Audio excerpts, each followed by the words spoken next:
Assalamualaikum warahmatullahi wabarakatuh. Saya Rifki Ramadandi, NIM 1832369, jurusan Teknik Sipil, Fakultas Teknik Universitas Negeri Padang. Video kali ini akan membahas tentang wirausahawan sukses.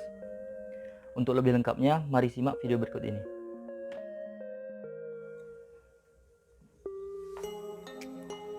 Bambang Mustari Sadino, atau akrab dipanggil Bob Sadino, adalah seorang pengusaha asal Indonesia yang berbisnis di bidang pangan dan peternakan. Ia adalah pemilik dari jaringan usaha Kemfood dan Kemcik. Dalam banyak kesempatan, ia sering terlihat santai dengan mengenakan kemeja lengan pendek dan celana pendek yang menjadi ciri khasnya sehari-hari. Bob Sadino lahir pada tanggal 9 Maret 1933 di Bandar Lampung. Ia lahir dari sebuah keluarga yang hidup berkecukupan. Ia adalah anak bungsu dari 5 bersaudara. Sewaktu orang tuanya meninggal, Bob yang ketika itu berumur 19 tahun mewarisi seluruh harta kekayaan keluarganya, karena saudara kandungnya yang lain sudah dianggap hidup mapan. Bob kemudian menghabiskan sebagian hartanya untuk berkeliling dunia. Dalam perjalanannya itu, ia singgah di Belanda dan menetap selama kurang lebih 9 tahun. Di sana ia bekerja di Jakarta, Lailot di kota Amsterdam, dan juga di Hamburg, Jerman.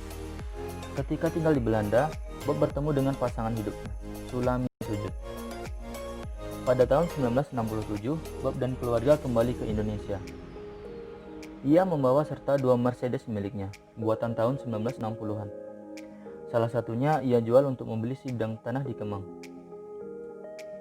Sementara yang lain ia tetap simpan. Setelah beberapa lama tinggal dan hidup di Indonesia, Bob memutuskan untuk keluar dari pekerjaannya karena ia memiliki tekad untuk bekerja secara mandiri. Pekerjaan pertama yang dilakoni Bob Sadino setelah keluar dari perusahaan. Suatu hari, seorang teman menyarankan Bob memelihara dan berbisnis telur ayam negeri untuk melawan depresi yang dialaminya. Bob tertarik dan mulai mengembangkan usaha peternakan ayam. Ketika itu di Indonesia, ayam kampung masih mendominasi pasar. Bob lah yang pertama kali memperkenalkan ayam negeri beserta telurnya ke Indonesia. Bob menjual telur-telurnya dari pintu ke pintu. Ketika itu, telur ayam negeri belum populer di Indonesia, sehingga barang dagangannya tersebut hanya dibeli oleh ekspatriat yang tinggal di kota Kemang.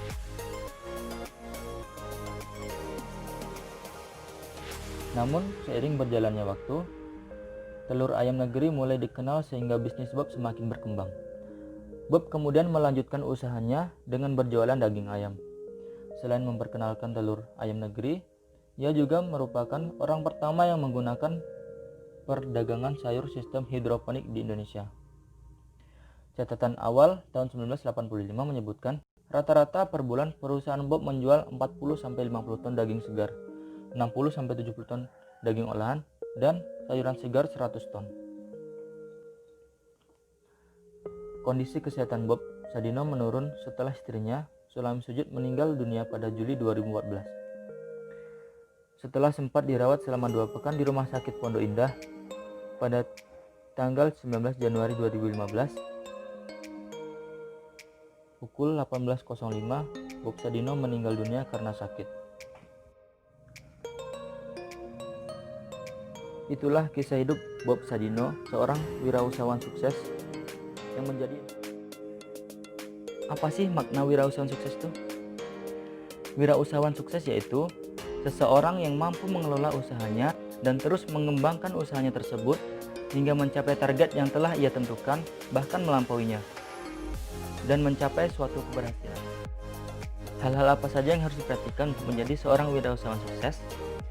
Yang pertama adalah kreativitas dan keberanian. Kreativitas di sini maksudnya adalah mampu mengeluarkan ide yang kreatif untuk mengembangkan usaha tersebut, kemudian berani untuk mengaplikasikan.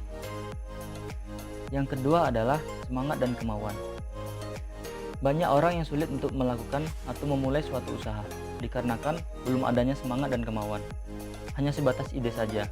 Oleh karena itu, semangat dan kemauan di sini haruslah diperhatikan untuk menjadi seorang pengusaha yang sukses. Yang ketiga adalah analisis yang tepat.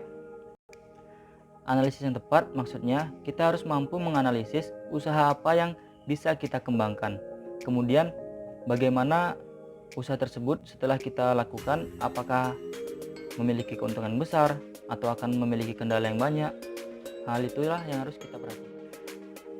Dan yang terakhir adalah berani ambil resiko. Berani ambil resiko, misalnya saat kita ingin memulai usaha, kita akan dihadapkan dengan dua kemungkinan. Yang pertama, ada kemungkinan berhasil, yang kedua, ada kemungkinan gagal. Kita harus berani mengambil risiko tersebut. Jikalaupun kita akan gagal, kita tidak boleh berhenti di situ saja. Kita harus bangkit, karena orang yang sukses adalah orang yang mampu bangkit dari kegagalan. Usaha apa yang ingin saya tekuni? Di sini saya ingin memulai usaha dari makanan dan minuman. Mengapa? Karena saya sebagai seorang mahasiswa, kemudian saya juga tinggal di lingkungan kampus. Saya tahu bahwa mahasiswa itu suka jajan, suka belanja. Jadi, makanan dan minuman adalah opsi yang tepat untuk memulai usaha di lingkungan kampus. Kemudian, minuman dan makanan yang ingin saya buat yaitu minuman dan makanan yang terjangkau bagi mahasiswa, sesuai kantong mahasiswa. Kemudian yang terakhir, jika kita sudah sukses, setidaknya kita harus mampu untuk membawa perubahan di sekitar kita. Jikalaupun belum bisa memberikan perubahan yang besar bagi negara, setidaknya kita harus mampu memberikan perubahan yang baik bagi daerah di sekitar kita. Itulah video singkat dari saya. Apabila masih banyak kekurangan, mohon dimaafkan. Wassalamualaikum warahmatullahi wabarakatuh.